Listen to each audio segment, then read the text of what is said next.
Good afternoon. आज हम बात करेंगे कंपनता की। वाइब्रेशन क्या है? वाइब्रेशन जब कोई भी चीज़ की एक कंपनता बहुत ज़्यादा बढ़ जाती है। जैसे मैं बताती हूँ, एक गाड़ी है, वो खड़ी है तो आपको वो पूरी नज़र आती है। वो 20 या 30 की स्पीड में चल रही है, उसके अंदर बैठे हुए लोग तक आपको नज़र आएंगे।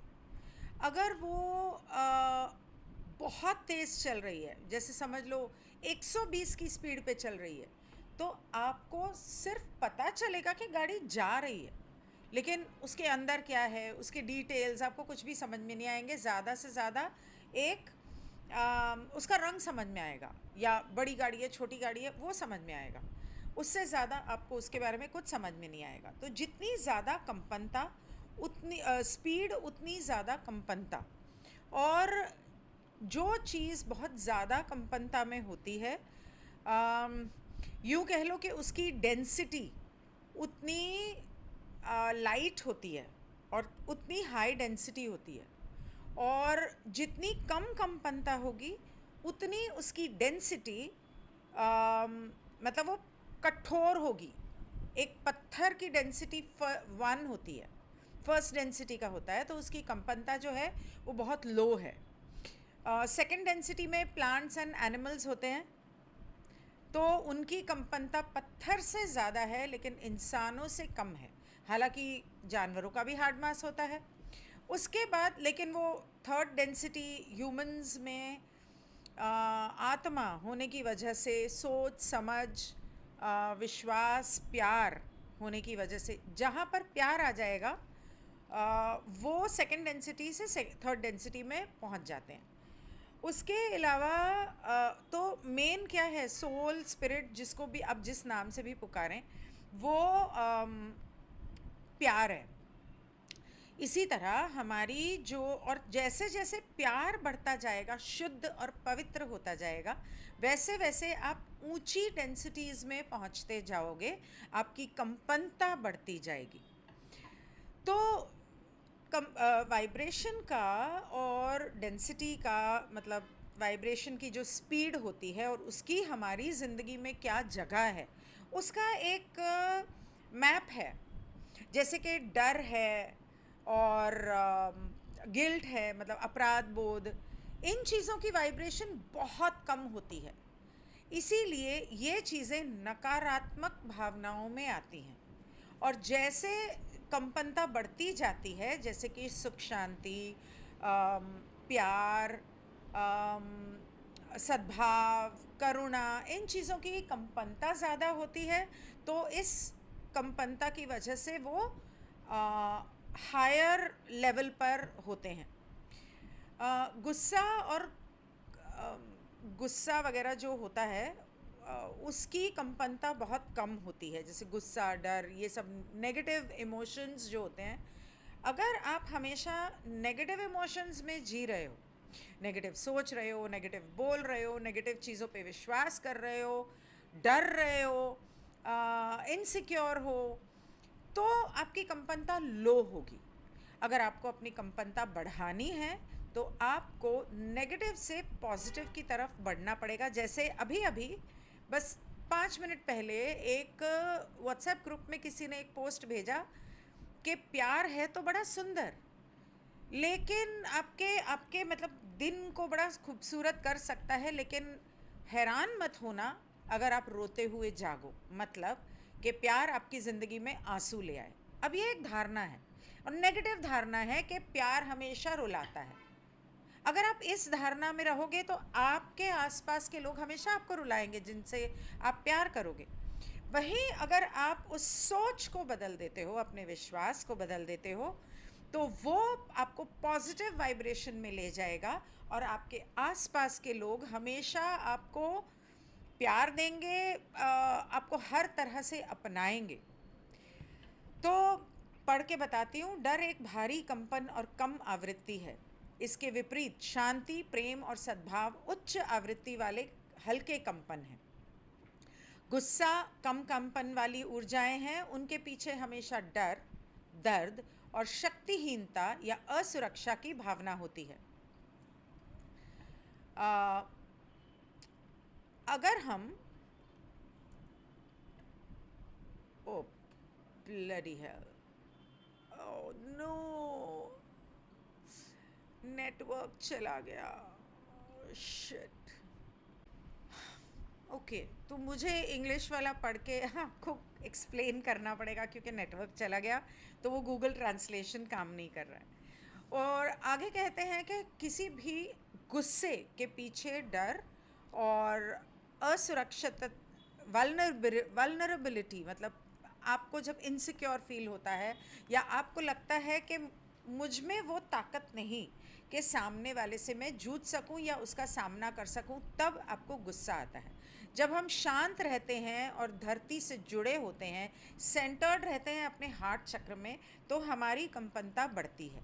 तब हमें प्यार की शक्ति आती है और एक तरह से ईश्वर की शक्ति आती है।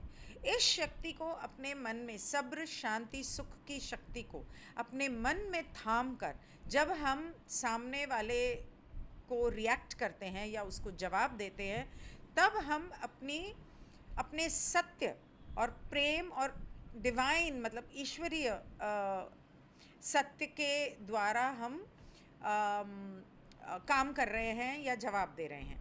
वो हमारा सच स्वतः है, क्योंकि हम तो सब प्रेम की ऊर्जा के बने हैं। जानवर जो होते हैं वो इंसानों की फ्रीक्वेंसी, उनके वाइब्रेशन की, उनकी कंपनता की फ्रीक्वेंसी के तरफ आकर्षित होते हैं। अगर कोई कुत्ता दूर से देख के आपकी तरफ गुर्रा रहा है तो आपकी कंपनता लो है, आप डर रहे हो या आप गुस्से में हो, इसलिए वो आपकी तरफ गुर्रा रहा है। बिल्ली आपके पास आएगी नहीं और आपने आने की कोशिश की उसके पास तो आपको झपटा मार देगी, नाखून मार देगी। घोड़ा जो है वो इमीडिएटली समझ जाएगा कि आप उससे डर रहे हो। किसी भी, यहाँ तक कि अगर आप शेर से भी डरते हो तो वो आप पर आक्रमण करेगा। लेकिन अगर आप प्यार से और स्थिरता से ये ट्राई मत करना, क्योंकि ट्राई करने के चक्कर में अगर आप नहीं कर पाए तो वो आप पे अटैक कर देगा। लेकिन सांप, शेर, हर तरह का जानवर, यहाँ तक कि हाथी भी आपकी कंपनता को देखते हैं। वो आपको जिस रूप में आप खुद को देखते हो, इस रूप में नहीं देखते। इसीलिए कुत्ते बिल्लियों के लिए एक उनको जिस तरह की वाइब्रेशन दिखाई देती है उस तरह का एक चैनल शुरू हुआ था कि आपके घर में कुत्ते बिल्लियां हैं तो आप उनके लिए वो चैनल लगा के घर से बाहर निकल जाओ ताकि उनका मन लगा रहे। ये हुआ था बीच में। तो उनको वाइब्रेशन, आपके ऑरा के कलर्स, ये नज़र आता है। और अगर आप अपने आप में ताकतवर, मजबूत, कॉन्फिडेंट, मतलब आत्मविश्वास है, प्रेम है भरा हुआ, अगर आप सबके प्रति आपको ये नज़र आता है, तो वो पेड़ पौधे हों या जानवर हों, वो आपके प्रति बहुत ही प्रेम। आपके मन में अगर डाउट आता है, शक आता है, वो भी एक कम कंपनता वाला है, मतलब लोअर फ्रीक्वेंसी वाली वाइब्रेशन है। एंजल्स, डिवाइन बीइंग्स, अलौकिक सभ्यताएं, एंजल्स, इनकी वाइब्रेशन बहुत हाई होती है, बहुत ज़्यादा हाई। इसीलिए वो 6 डेंसिटी के होते हैं, डायमेंशन के, और इसीलिए वो हमें नज़र नहीं आते, सिर्फ रोशनी की किरणें नज़र आती हैं। और उनके साथ अगर हम कनेक्ट करते हैं और अपनी कंपनता उनके साथ अगर हम कनेक्ट करते हैं तो उससे हमारी कंपनता बढ़ती है। क्योंकि अगर आप खुशी, सुख, शांति और प्यार की कंपनता में नहीं हो तो आप उनके साथ कनेक्ट कर ही नहीं पाओगे। अगर आप पॉजिटिव वाइब्रेशन, हंसी, खुशी, प्यार, मस्ती, गलत वाली नहीं, अच्छी वाली, और बिना शर्त के प्रेम, हर एक, क्षमा, इन चीज़ों के द्वारा अगर आप इन भावनाओं के द्वारा अगर आप रिएक्ट कर रहे हो या ज़िंदगी जी रहे हो या इस पल में जी रहे हो, तो एंजल्स आपके साथ कनेक्ट करेंगे। कोई भी चीज़, कोई भी काम इसलिए करना कि आपको ऐसा लगता है कि नहीं, उन्होंने मेरे लिए ऐसा किया इसलिए मुझे करना पड़ेगा, या कोई मुझसे कह रहा है इसलिए मुझे करना पड़ेगा, आई शुड डू दिस, ये एक बहुत ही भारी और निचली कंपनता है ज़िंदगी में। There are no shoulds in life. ज़िंदगी में कोई भी ऐसी चीज़ नहीं है जो आपको करनी ही पड़ेगी।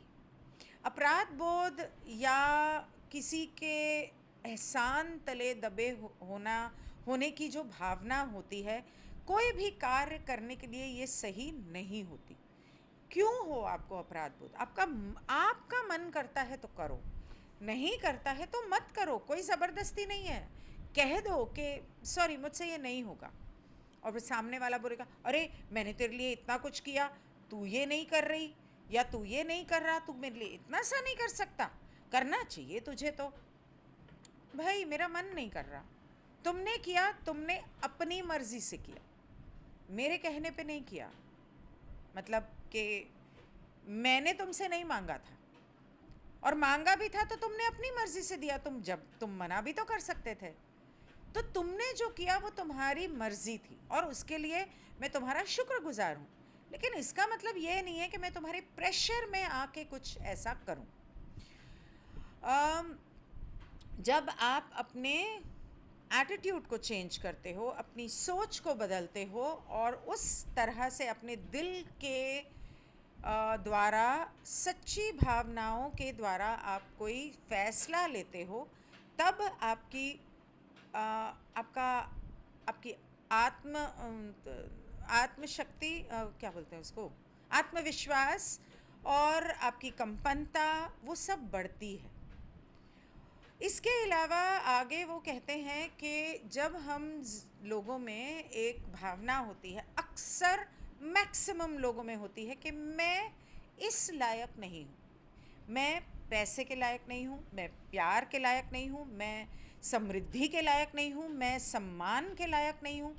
ये हमारे कॉन्शियस माइंड में नहीं होती, ये होती है हमारे सब कॉन्शियस माइंड में, हमारे रूट ऑफ द माइंड में। और जब ये हमारे रूट ऑफ द माइंड में होती है, तब उसके हिसाब से हम लोग ऑपरेट करते हैं, लेकिन वो एक बहुत ही लो फ्रीक्वेंसी है। और ये होता इसलिए है क्योंकि बचपन से हमें माँ ने बोला अरे तेरे को तो कुछ आता ही नहीं, हट पीछे मैं करूँ। बाप ने बोला मारूं एक थप्पड़, ये ऐसे करते हैं क्या, कुछ नहीं आएगा तेरे को तो कभी ज़िंदगी में, अरे नहीं नहीं अभी तो तू बहुत छोटा है, तुझसे नहीं होगा। माँ ने बोला कि ऐसे थोड़ी करते हैं, ये ऐसे करते हैं, अब इसको ठीक से कर। आपकी प्रशंसा कभी नहीं हुई, उसकी वजह से आपने जाना भी नहीं, आपको पता भी नहीं कहाँ आपके अंदर वो एक सेल्फ वर्थ कम हो गया। ये कैसे पता चलता है कि आपके अंदर ऐसा है?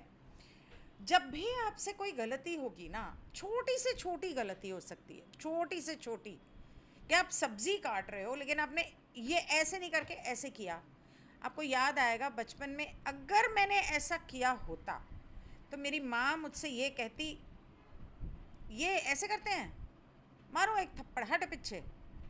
जो भी मतलब जो भी कहती थी आपकी माँ, पागल हो गए हो तुम, तुम्हारा दिमाग खराब हो गया है, ऐसे थोड़ी ना किया जाता है, कहाँ से सीख के आते हो तुम ये सब। तो जब आप या पिता किसी या माँ बाप ना होके कोई पड़ोसी जिसके साथ आप बहुत वक्त बिताते थे, कोई दोस्त या स्कूल की टीचर, कोई भी ऐसा इंसान जिसकी बातें बार बार बार बार आपको ऐसे नकारात्मक शब्द आपको सुनने पड़े और वो आपके दिमाग में बैठ गया, तुरंत दिमाग में आ जाएगा जैसे ही आपने गलती की, ये होते ना इस वक्त मुझे ये कहते। भले आप उस बात पे हंस दो कि हाँ वो तो बचपन में था, लेकिन वो प्रूफ है कि आपके दिमाग में नेगेटिव सेल्फ वर्थ या सेल्फ टॉक, जो बातें हैं जो आप खुद से कहते हो कभी कभी, वो बैठ गई हैं। और ये जो है आपके दिमाग में बहुत ही भारी और काली ऊर्जा, बहुत ही लो फ्रीक्वेंसी पैदा करता है। सच बोलने से कभी डरना नहीं चाहिए। अब किसी को बुरा लगता है तो ये उन्हें तय करने की ज़रूरत है कि उनके अंदर ऐसी कौन सा अंधेरा है कि आपका सच उनके लिए कैटलिस्ट बन गया। सेल्फ वर्थ जो होता है, सेल्फ कॉन्फिडेंस जो होता है, वो जब आपके अंदर आत्मविश्वास आएगा और आप ये नहीं कि आप बोलोगे हाँ मैं ही सब कुछ हूँ, इसका मतलब ये नहीं है। इसका मतलब ये है कि जब आपके अंदर सेल्फ वर्थ आ जाएगा तो आपको ये समझ में आएगा कि ठीक है, बस बहुत कर लिया तुम्हारे लिए। तुमने कभी मैंने जो तुम्हारे लिए किया, या मेरी जो भावनाएं थीं, शुद्ध प्रेम की भावनाएं जो मैंने तुम्हें अर्पण की, तुमने कभी उसका सम्मान नहीं किया। तो अब मैं और नहीं कर सकती, मुझसे जितना हो सकता था मैंने कर लिया। अब तुम अपने घर में खुश, मैं अपने घर में खुश। मेरे साथ अगर कोई रिश्ता रखना है या मुझसे अगर तुम्हें कुछ चाहिए तो मेरा सम्मान करना सीखो। मेरी बेइज्जती करने का तुम्हें कोई हक नहीं है। अगर तुमसे आपसे कोई गलती भी होती है तो सामने वाले को ये हक नहीं है कि आपकी बेइज्जती करे। वो आपको बोल सकता है कि मेरे ख्याल से तुमने ये जो किया ना, इससे मुझे क्या बोलते हैं, आहत, दिल को लगा, मुझे तकलीफ़ हुई, तो मुझे लगता है कि तुम्हें ऐसा नहीं करना चाहिए था। उस पर आप सोच सकते हो कि हाँ, तुम सोच लो कि मुझे नहीं लगता तुम्हें ऐसा करना चाहिए था, मुझे बुरा लगा है। वो इंसान चला गया, आप सोचते रहे, आपको रियलाइज़ हुआ कि हाँ मुझसे गलती हुई। अगर गलती करते हुए शर्म नहीं आई तो माफ़ी मांगने में कैसी शर्म है। माफ़ी तो मांग सकता है इंसान कि हाँ भाई ठीक है, मुझसे हो गई गलती, मेरा वो मतलब नहीं था, मैंने उस हिसाब से नहीं सोचा था जहाँ तुम पहुँच गए। पर ठीक है, तुम्हें बुरा लगा तो मैं अपने शब्द वापस लेती हूँ, मुझे क्षमा कर दो। आपको सिर्फ ये करना है कि आपको अपनी कंपनता बढ़ाने के लिए पहले तो ये एहसास अपने अंदर करो, जानो, सीखो, समझो कि आप रोशनी और ऊर्जा के बने हैं। हर चीज़ रोशनी और ऊर्जा की बनी है। ये ये लैपटॉप, ये दीवार, ये कुर्सी, हर चीज़ रोशनी और ऊर्जा से बनी हुई है। ये जो शरीर है हमारा, ये महज एक कपड़ा है जो हमने पहना हुआ है। और जब आप ये समझ जाओगे कि मैं कंपनता से बना हुआ हूँ और ईश्वर की रोशनी मुझ में दौड़ रही है और मैं अपनी कंपनता को बढ़ा सकता हूँ। कंपनता बढ़ाने का बेस्ट तरीका, रोज़ मेडिटेशन में बैठो ऐसे। Okay, I generally would do like this. मैं अगर होंगी तो मैं ऐसे करूँगी, क्योंकि ये ईथर है मेरे ख्याल से, if I am not wrong, and ये एयर एलिमेंट है। तो अपने दिमाग को शांत करना है और अपनी कंपनता को बढ़ाना है। और हाथ नीचे ऐसे इसलिए रखने हैं क्योंकि जब आप हाथ नीचे रख के मेडिटेशन करते हो तो ज़मीन की, धरती की ऊर्जा आपके उंगलियों के द्वारा आपके अंदर आती है। अव्वल तो आपको ज़मीन पर, धरती पर बैठ के, मिट्टी पर बैठ के करना चाहिए। अगर वो नहीं भी होता तो आप ऐसे करके इमेजिन कर सकते हो कि धरती की ऊर्जा, धरती माँ की ऊर्जा, सीमेंट की फ्लोरिंग की नहीं, आपके उंगलियों के द्वारा आपके अंदर आ रही है। और आप जब ओम की मेडिटेशन करते हो तो आपके 7 जो चक्र हैं, 7 चक्रों के द्वारा आप मेडिटेशन करोगे। तो संगीत में कहा जाता है कि कोई पेट से गाता है, कोई गले से गाता है, कोई दिल से गाता है। तो सबसे नीचे का जो सुर है वो आपके सबसे नीचे के चक्र हैं।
और उसके बाद एक ओम अपने मन में शांति से, जिसमें म ज़्यादा होगा।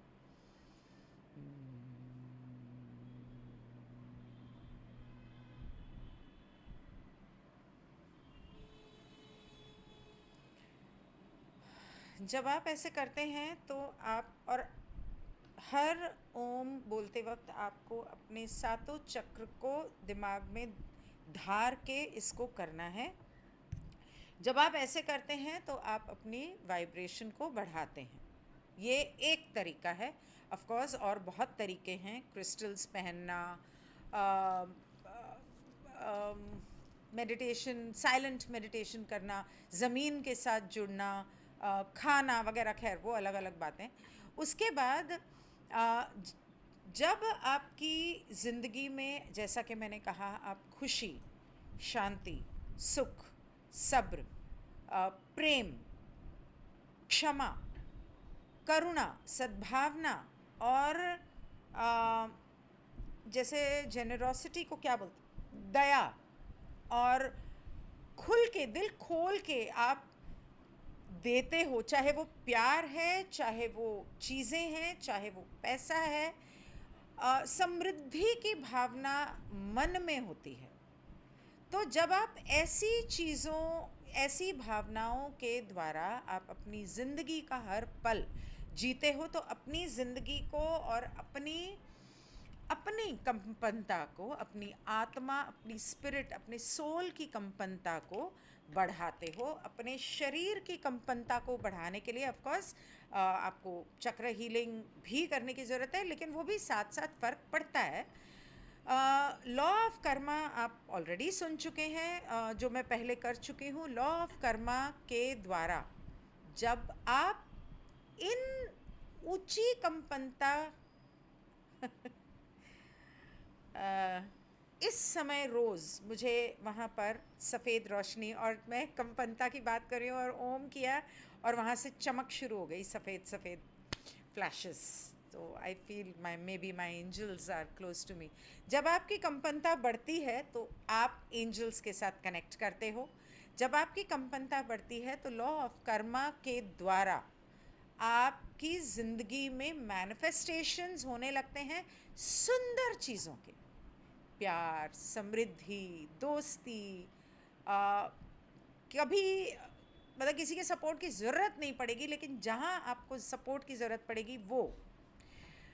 उसके विपरीत जब आपको जलन होती है, गुस्सा आता है, मारपीट होती है, गाली गलौज होती है, अपराध बोध होता है, ये सब तरह की जो हैवी, डार्क और लो फ्रीक्वेंसी वाइब्रेशन से आप ऑपरेट करते हैं, आप जब इन भावनाओं में खुद, इन भावनाओं के द्वारा इन भावनाओं को इस्तेमाल करते हैं या महसूस करते हैं अपने अंदर, तो आप लो फ्रीक्वेंसी में पहुंच जाते हैं। और उस समय अगर आपको एक पल में जैसे महसूस भी हो रहा है कि ऐसा कैसे कह दिया इसने मुझे, ऐसा कैसे कर दिया इसने, शांति से आंखें बंद करो, 5 बार गहरी सांस लो और मुंह से निकालो। मन में गिनो, 1, 2, 3, 4, 5। आंखें खोलो, हार्ट चक्र में फोकस करो, अपने हार्ट चक्र को एक्टिवेट करो और मन से सोचो कि इसने जो कहा,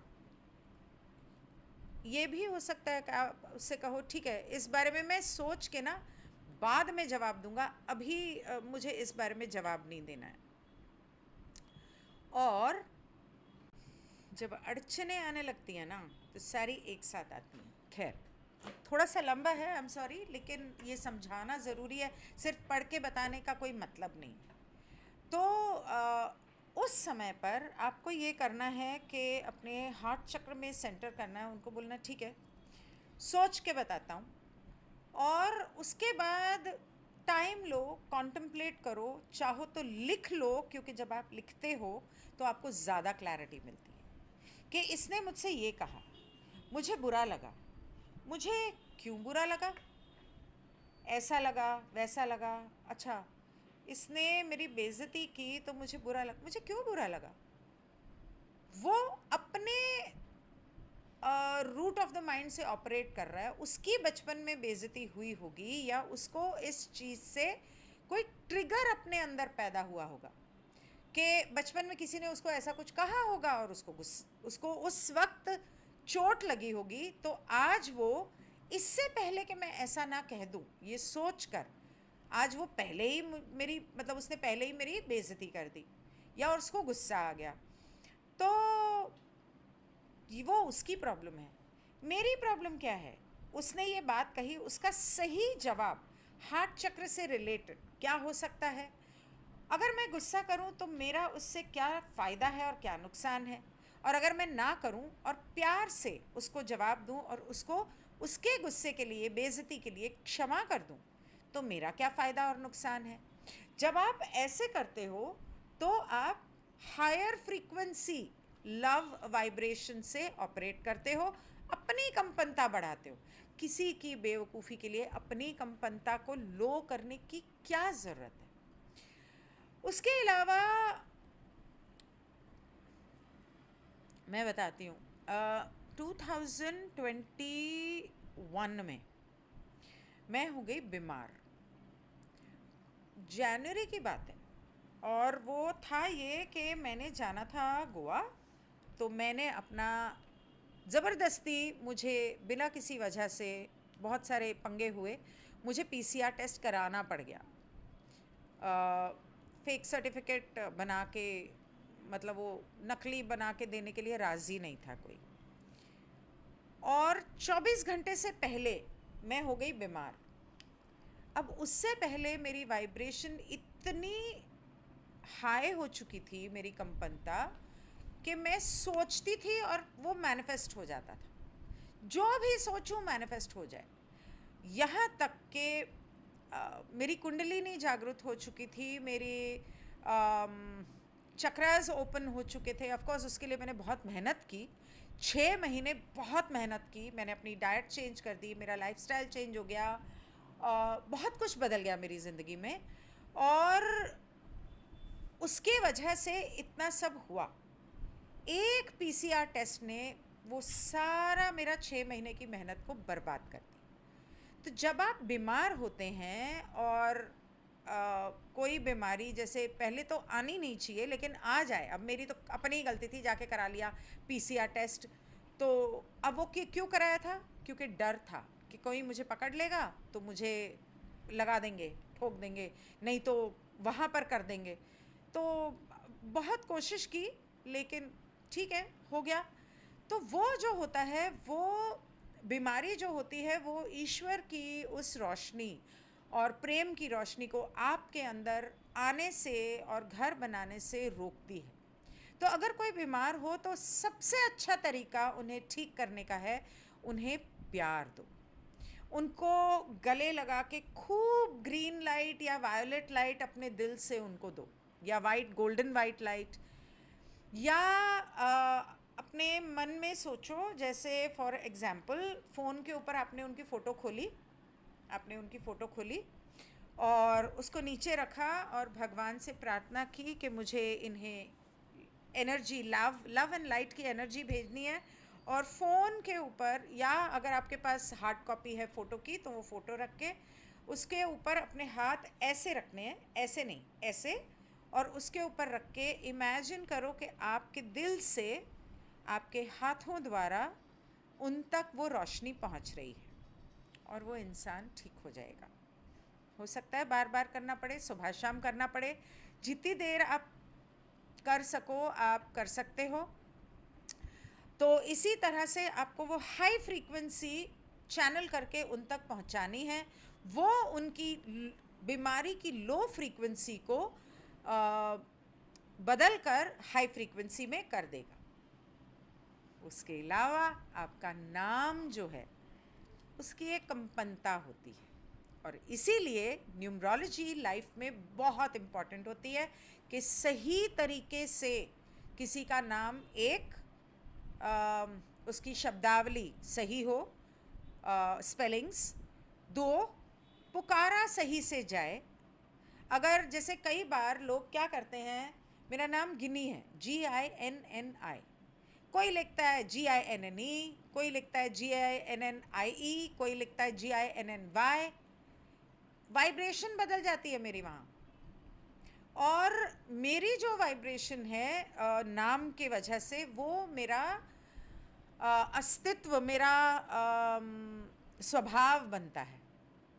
तो इसीलिए बहुत ध्यान से नाम बच्चे का रखना चाहिए और किसी का नाम पुकारना चाहिए। और अगर एक इंसान का नाम फॉर एग्ज़ाम्पल गिनी है, कुछ लोग मुझे गिन्स कहते हैं, तो मेरा उनके साथ व्यवहार उस हिसाब से होगा, गिन्स के नाम से। अगर कोई मुझे गिन्नू कहता है, मेरे नाना जी मुझे कहते थे गिन्नू, तो प्यार से, तो मेरी वाइब्रेशन उनके साथ उस हिसाब से होगी, करेक्ट। तो जब आप दूसरा, ऑफकोर्स नाम की वाइब्रेशन में और बहुत सारे नाम होते हैं, पर यहाँ पर लिखा हुआ है कि आपके जब आपका जो नाम पुकारा जाता है तो ज़िंदगी में आपकी जो सीख है, जो सीखने आप यहाँ आए हो, वो लेसन्स आपकी सामने आपकी ज़िंदगी में आती हैं।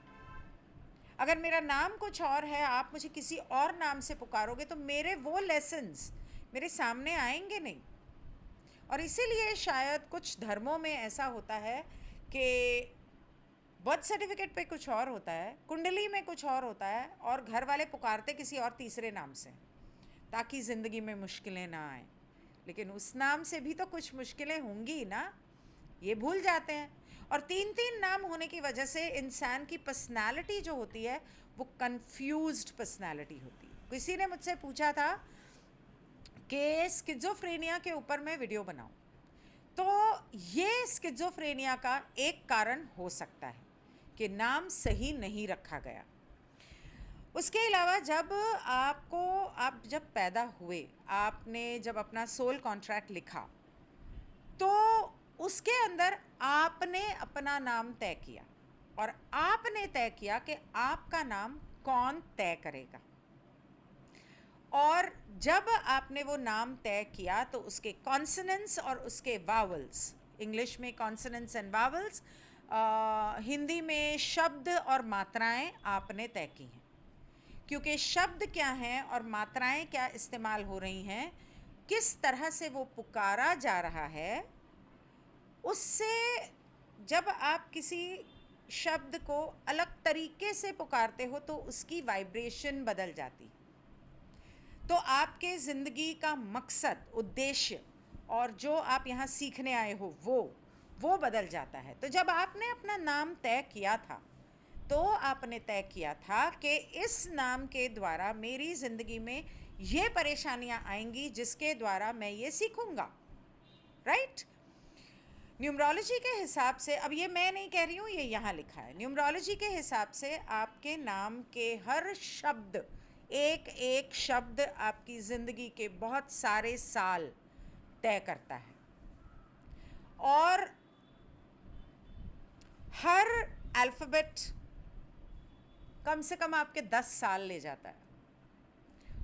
और इसकी जो ऊर्जा, इसकी जो वाइब्रेशन होती है, इस हर शब्द का एक नंबर होता है, और हर नंबर का एक वाइब्रेशन होता है, ओके।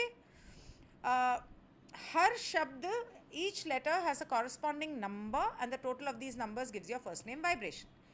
तो आपके जब नाम के सारे शब्द और मात्राओं को जोड़ा जाता है तो उसका एक टोटल आता है, उसकी एक अलग वाइब्रेशन है। फिर उसमें आपने पिता का नाम या पति का नाम और सरनेम यानी कि आखिरी नाम जोड़ा, उसकी एक अपनी वाइब्रेशन है। ये तीनों की वाइब्रेशन मिला के एक नंबर आया, उसकी अपनी एक वाइब्रेशन है। हर चीज़ आपकी ज़िंदगी में अलग तरीके से प्ले आउट करती है। उसके अलावा ये यहाँ नहीं लिखा, लेकिन मैं आपको बता दूँ, आप अपनी हैंड राइटिंग को किस प्रकार से लिखते हो। छोटा छोटा लिखते हो तो उसकी वाइब्रेशन अलग है, बड़ा ऐसे ऐसे लिखते हो जैसे मैं लिखती हूँ तो उसकी अलग वाइब्रेशन है। अगर आप रनिंग राइटिंग में लिखते हो, ऐसे लिखते हो या ऐसे लिखते हो, उसकी अलग वाइब्रेशन होती है। कौन से नाम के अंदर कौन सा शब्द बड़ा है, कौन सा छोटा है, उसकी अलग वाइब्रेशन होती। बहुत सारी चीज़ें हैं जो आपकी ज़िंदगी की वाइब्रेशन को घटाती हैं या बढ़ाती हैं। आपको अगर इस बारे में जानना है, ग्राफोलॉजी एंड सिग्नेचर एनालिसिस के बारे में, तो गपशप विद गिनी में मेरे 2 ऐसे वीडियोस हैं जो मैंने एक ग्राफोलॉजिस्ट के साथ और एक सिग्नेचर एनालिस्ट के साथ किए हैं। उन्होंने वहाँ पूरा समझाया है, आप वो देख सकते हो। न्यूमरोलॉजी के बारे में तो क्या मैं बताऊँ, उससे अच्छा आप अपनी न्यूमरोलॉजी मुझसे करवा ही लो, तब आपको समझ में आएगा कि कम से कम बच्चों की करवा लो।